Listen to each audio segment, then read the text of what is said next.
Accountants who do not understand tax research cannot identify the difference between gray areas and gaps in their knowledge.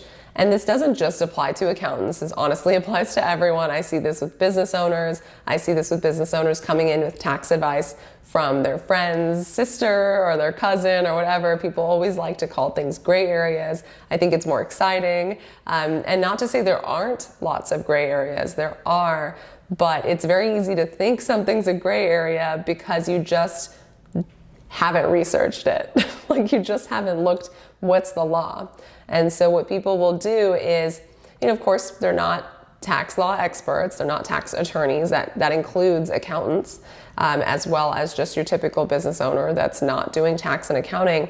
And what all of these people do in common is if they don't understand that tax law structure, right, which is it starts with statute, and then it goes to Treasury regulations, and then it goes to court cases, typically tax court cases. And so that's what you have to research to say, like, what is the law? And then sometimes there's even additional guidance that is controlling from the IRS. It always comes below those three.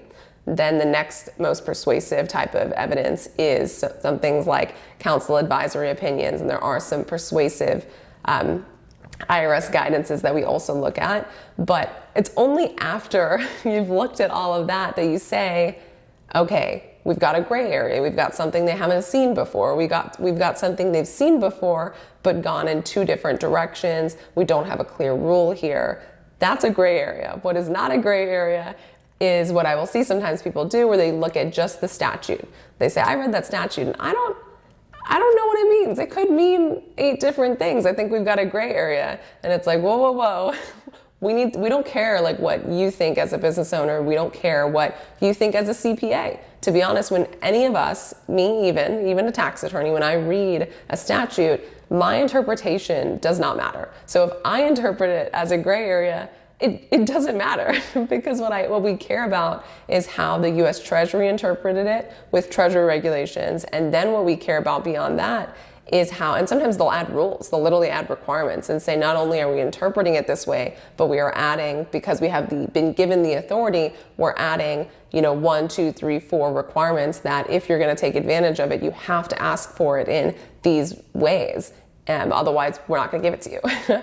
And then court cases. And that, what I love is a lot of times when there are gray areas, which might exist when a law comes out, they stop being gray once people start implementing.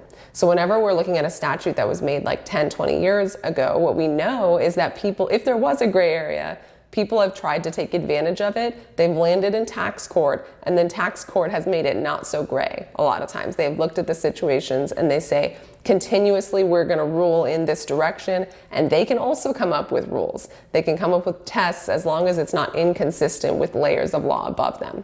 So that's what that looks like. And so especially for things that have been around a long time, but even things that haven't been around as long, we still have to look and see, like, what is there? How gray is this really? And then at that point, look at our situation and say, are we in the remaining gray area? Or, you know what, is the law extremely established to where I thought it was a gray area before I read the 80 court cases that all said it has to be done in this direction, in which case we don't have a gray area, we have very established court case law, and we need to follow that direction.